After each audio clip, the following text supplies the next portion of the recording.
भौतिक जीवन में यानी जिस बारे में ज्यादा बोले जाता है तो उसका महत्व रहता है भौतिक जीवन में, लेकिन धार्मिक जीवन में जिस बारे में कम बोला जाता है उसका ज्यादा ज्यादा इम्पोर्टेंट रहता है। कि जैसा कि भगवान बुद्ध को पूछा निर्वाण के बारे में, तो भगवान बुद्ध ने यानी इस निर्वाण के बारे में बहुत ही कम बातें व्यक्त की है। तो सबसे पहले जो बात है धार्मिक जीवन में, यानी बहुत ही निर्वाण के बारे में भगवान बुद्ध ने कम मालूमात दी है। क्योंकि क्या है, धार्मिक जीवन में इतना ज्यादा जो अच्छी बात रहती है सबसे इम्पोर्टेंट, उसके बारे में कम बातें व्यक्त की है भगवान बुद्ध ने। तो समाधि यानी चित्त की एकाग्रता और मानसिक एकाग्रता, उसको समाधि कहते हैं। तो महायान सूत्र में कहा है अंतिम सत्यता की अवस्था, यानी उसको बुद्धत्व की समाधि की अवस्था कहते हैं। समाधि यानी बुद्धत्व में स्थिर रहना, उसको समाधि कहते हैं। तो समाधि यानी आर्य अष्टांगिक मार्ग का शिखर बिंदु है, यानी लास्ट पॉइंट है आर्य अष्टांगिक मार्ग का, जिसको समाधि कहते हैं। तो अप्रबुद्ध अवस्था से यानी प्रबुद्ध की अवस्था की अपन बढ़ सकते हैं और उसको समाधि कहते हैं। तो इस समाधि में यानी 3 स्तर बताया है, क्षमता है, समापति है और समाधि है। क्षमता यानी एकाग्रता, चित्त की एकाग्रता, जो उससे अपन समाधि की ओर बढ़ सकते हैं। और क्षमता का अर्थ होता है निश्चल शांति।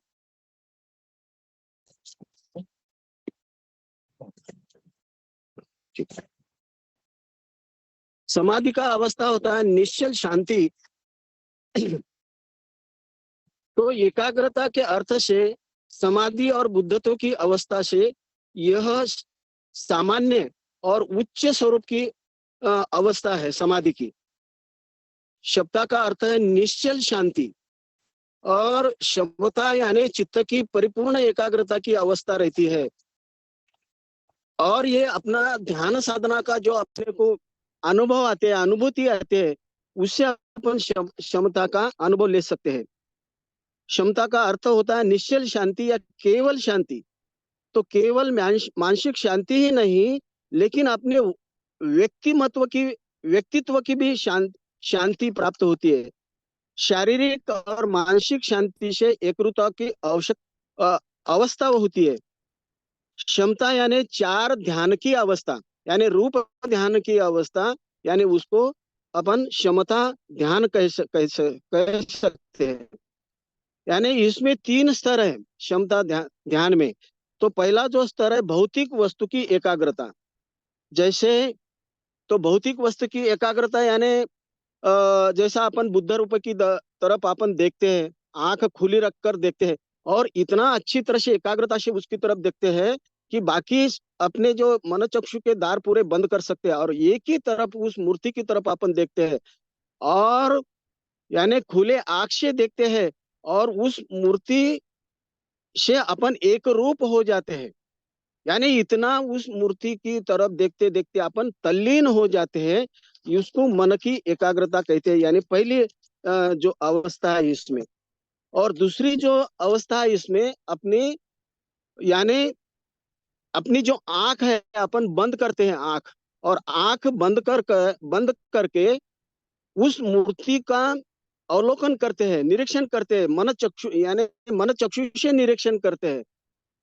और इतना यानी मन चक्षु से निरीक्षण करते हैं कि वो मूर्ति यानी जैसा अपने चित्त में बैठी है, अपने हृदय में बैठी है, ऐसा इतना उस मूर्ति के साथ अपन एक रूप हो जाते हैं।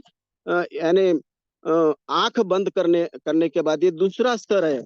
और तीसरा जो स्तर है, तीसरे स्तर में यानी इतना इस बुद्ध मूर्ति की अपन तल्लीन हो जाते हैं जैसा कि अपन खुद और वो मूर्ति दोनों एक रूप हो जाते हैं, जैसा कर्ता और कर्म दोनों एक रूप हो जाते हैं। उसको यानी मानसिक और शारीरिक एक रूपता, उसको क्षमता ध्यान कहते हैं। तो ऐसा इसी तरह उसके बाद है समापति की अवस्था। ये जो समापति की अवस्था है, यानी उसको समापति का अर्थ होता है प्राप्ति, यानी ध्यान साधना से अपने को जो अनुभूति आती है उसको समापति कहते हैं। और इस ध्यान के एकाग्रता के माध्यम से ज्यादा लोगों को जो अनुभूति आती है उसको समापति कहते हैं। जैसा अपन ध्यान साधना में गहराई के जाने के बाद प्रकाश दिखने लगता है, और वो प्रकाश हर अलग अलग तरह का प्रकाश दिखता है। जैसा कि लाल कलर दिखता है, हरा कलर दिखने लगता है। जैसा जैसा अपन एकाग्र चित्त की एकाग्रता बढ़ती है वैसे यानी हर प्रकार के विविध प्रकार के प्रकाश अपने को दिखते हैं, यानी इसके अपन जागृति का स्तर बढ़ता रहता है। कुछ लोगों को तो प्रकाश के अलावा स्वर भी सुनने आते हैं, और जैसा मंत्र के जैसा स्वर सुनने आता है। और किसी किसी लोगों को तो शब्दोच्चार का भी उच्चारण सुनने को आता है। और किसी लोगों को तो लगता है, जिसके गॉड के ऊपर श्रद्धा रहती है उनको लगता है कि यानी गॉड उनके साथ संवाद कर रहा है, ऐसा भी उनको अनुभूति आती है। कभी कभी एकाग्रता के सराव से सुगंध भी आता है। यानी ऐसा इतना गहराई में अपन जाने के बाद वो यानी अपना मन की गहराई में अपन जाते हैं। कभी कभी तो जाई जुई यानी गुलाब का सुगंध आ रहा है, ऐसा भी अनुभूति आ सकती है कुछ लोगों को। और हमारा इसका मतलब यह है कि हमारा चित्त जो है बहुत ही सूक्ष्म बनते जा रहा है, और हमारे जो मनचक्षु के सामने अचानक कई निसर्ग सौंदर्य दिखता है। इतना अच्छा निसर्ग सौंदर्य दिखता है कि किसी को तेजस्वी रंग दिखते हैं, नीला आकाश दिखता है, किसी को भूमिति की आकृति दिखने लगती है, या रत्न की आकृति अचानक दिखने लगती है। और इससे भी अपना अनुभव जो है उसकी अपने को हर प्रकार की अनुभूति आती है। और किसी व्यक्ति को तो ऐसा लगता है कि हमारा शरीर जो है बहुत हेवी हेवी लग रहा है, जड़ लग रहा है, उसका अनुभव आता है। और किसी को तो ऐसा लगता है कि जैसा ध्यान साधना से अपना जो शरीर है बहुत ही हल्का, यानी कपास के जैसा हल्का महसूस करते हैं। और शरीर यानी जैसा नई के समान लगता है। और इस पूरी यानी दुनिया का अपन दर्शन ले सकते हैं, ऐसा अपना शरीर बहुत ही हल्का गिर गिर सकता है। यानी अपना जागृति का स्तर ऊंचा बढ़ता है। और या ऐसे हर प्रकार के अनुभव, हर व्यक्ति को अलग अलग प्रकार के अनुभव आते हैं। और किसी को तो ऐसा अचानक ठंडी लगती है, ठंडी का अनुभव करती है, ठंड लगती है। या किसी को तापमान शरीर का बढ़ता है। ऐसे बहुत ही अलग अलग प्रकार के अनुभव इस समापति की अवस्था में आते हैं। ये दीर्घकाल ध्यान साधना करने के बाद अपने को इसी प्रकार के अनुभव महसूस कर सकते हैं अपन। और कभी कभी तो अतीन्द्रिय शक्ति का अपने को दिव्य दृष्टि का प्राप्त होता है, यानी और अतीन्द्रिय श्रवण भी आ सकता है। यानी बहुत ही लंबाई से अपने को आवाज सुनने आता है, वो अपन सुनने को आता है।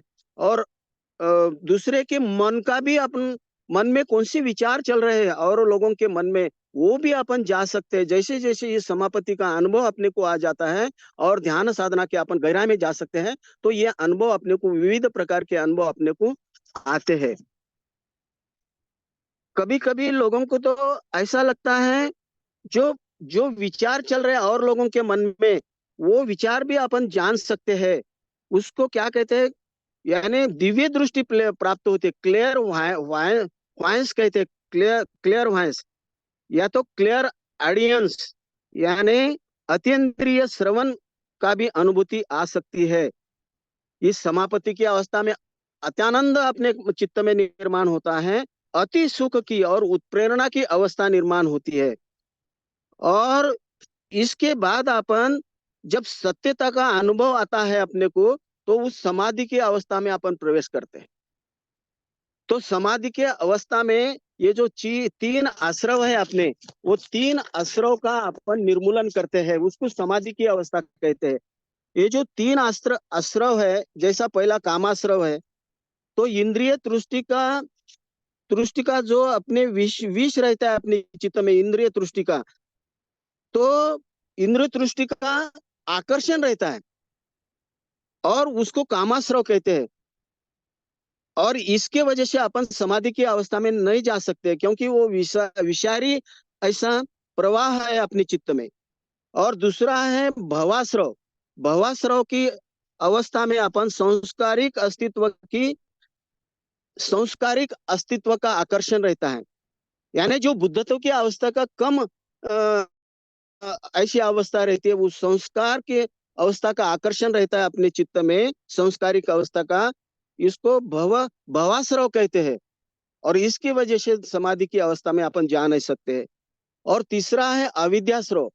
अविद्याश्रव यानी अज्ञान की अवस्था रहता है, अज्ञान की, और अपने मन का विष का प्रभाव रहता है अपने मन में। और जब तक और धम्म के बारे में अजागृति रहती है, और इसीलिए उसको अविद्याश्रव कहते हैं। तो समाधि की अवस्था का अनुभूति लेने के लिए अपने को ये जो कामाश्रव है, भवाश्रव है और अविद्याश्रव का अभाव रहना चाहिए, यानी इसका निर्मूलन करना चाहिए। तो अपन समाधि का अनुभव ले सकते हैं, उसकी अनुभूति ले सकते हैं। और इसीलिए तो ऐसा एक धम्मपद में कहा है, यानी दीवा तपति अदिचो रति आभाति चंद्रमा सनदो खतय तपति झाई तरफ तो बामनो अब सब मुहूर्त बुद्धो तपति तेजसा। यानी दीवा तपति आदित्यो, यानी दिन के समय सूर्य चकाता है, रति आभाति चंद्रमा, और रात के वक्त चंद्र प्रकाशित होता है। और जब राजा मुकुट धारण करता है तो राजा बहुत ही अच्छा लगता है, शोभायमान दिखता है। और ब्राह्मण जब ध्यान साधना करता है तो उसका चित्त कैसा होता है, प्रकाशित होता है। लेकिन भगवान बुद्ध उनके ध्यान साधना के अवस्था से रात और दिन प्रकाशित होते हैं। अब बुद्धो तपति तेजसा, यानी इतना ध्यान साधना के अवस्था से भगवान बुद्ध ने ये रात और दिन यानी चकाकने की जो अवस्था है, यानी 2500 साल से अब तक पूरे दुनिया में उनके जो ज्ञान का जो प्रकाश है, समाधि का प्रकाश है, रात और दिन वो बढ़ते ही जा रहा है। तो इसीलिए ये ध्यान साधना से, यानी एक व्यक्ति, यानी जो भी व्यक्ति ध्यान साधना करता है और वह अनुभूति लेता है, गहराई की तरफ जाता है, तो इस दुनिया में सबसे महान व्यक्ति बन सकता है। तो मेरे प्यारे भाई और बहनों, यानी जरूरत है सिर्फ प्रयास करने की जरूरत है। जैसा कि सम्यक व्यायाम, यानी 4 प्रकार के व्यायाम करना है अपने को, यानी जो भी अकुशल अवस्था है उसका उच्छेद करना है, और जो भी अपने चित्त में यानी अकुशल अवस्था है उसका भी विच्छेद करना है, और कुशल अवस्था का विकास करना है, और जो कुशल अवस्था है उसका रक्षण करना है। और उसकी वजह से अपने जागृति के स्तर अपने बढ़ सकते हैं। यानी खुद के बारे में अपनी स्मृति बढ़ती है, औरों के बारे में स्मृति बढ़ती है, और सत्यता के बारे में स्मृति बढ़ती है, बुद्ध के बारे में स्मृति बढ़ती है। और इसी के बाद अपन यानी समाधि की अवस्था की अनुभूति ले सकते हैं। तो इतना बोलकर मैं यहाँ पे ठहरता हूँ। जय भीम, नमो बुद्धाय।